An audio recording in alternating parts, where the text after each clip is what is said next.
السلام علیکم۔ آج کا ہمارا موضوع ہے حضرت صالح علیہ السلام اور اونٹنی کا واقعہ۔ قوم سمود کے لوگوں کو اللہ پاک نے بہت سی خوبیاں عطا کی تھی۔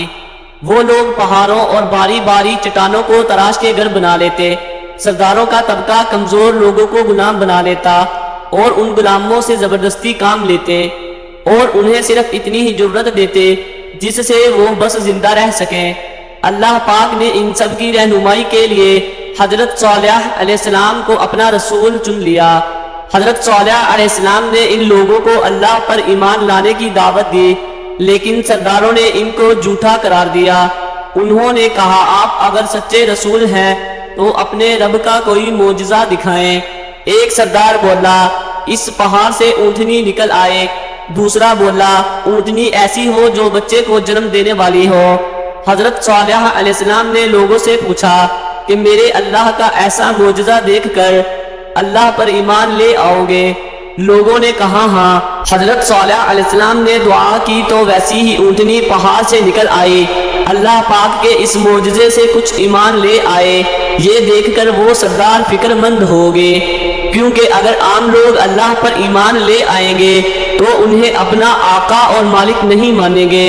حضرت صالح علیہ السلام نے لوگوں کو کہا کہ یہ اونٹنی اللہ کی نشانی ہے، خبردار اسے کوئی نقصان نہ پہنچانا ورنہ ہلاکت والا عذاب آئے گا۔ اب تمہارے لیے کنویں کے پانی کی باری مقرر ہے، ایک دن پانی پیے گی اور دوسرے دن تمہارے جانور۔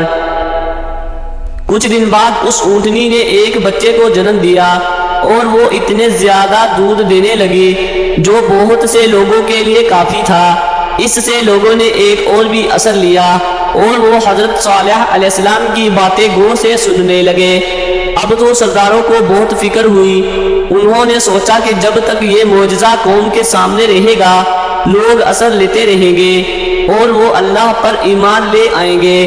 انہوں نے مل کر فیصلہ کیا کہ کیوں نہ اونٹنی کو مار ڈالتے ہیں اور بعد میں لوگوں سے کہہ دیں گے یہ اونٹنی کوئی معجزہ نہیں تھی ورنہ ماری نہ جاتی۔ وہ ہتھیار سنبھال کر انتظار کرنے لگے تاکہ اونٹنی لوٹ کر آئے تو اس کو قتل کر دے۔ جو ہی اونٹنی واپس آئی انہوں نے اسے مار ڈالا۔ ایک ظالم نے اس کے بچے کو بھی مار ڈالا۔ پھر وہ سردار حضرت صالح علیہ السلام کو جھٹلانے لگے۔ لوگ بھی سرداروں کی باتوں میں آ گئے اور حضرت صالح علیہ السلام کو جھٹلا دیا۔ حضرت صالح علیہ السلام نے لوگوں کو بتا دیا کہ اب تو اللہ پاک کا عذاب تم پر نازل ہو کر رہے گا، تمہارے پاس اب صرف 3 دن کی مہلت ہے ورنہ ہلاک کر دینے والا عذاب آئے گا۔ 3 دن بعد عذاب آ گیا۔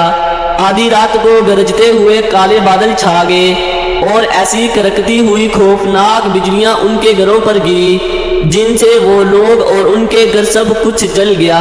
حضرت صالح علیہ السلام اور ان کے ساتھی محفوظ رہے۔ اگر آپ کو ہماری ویڈیو اچھی لگی ہے تو ہماری ویڈیو کو لائک ضرور کریں اور اس طرح کی انفارمیشن اور نیک ویڈیو دیکھنے کے لیے ہمارے چینل کو سبسکرائب ضرور کریں۔ شکریہ۔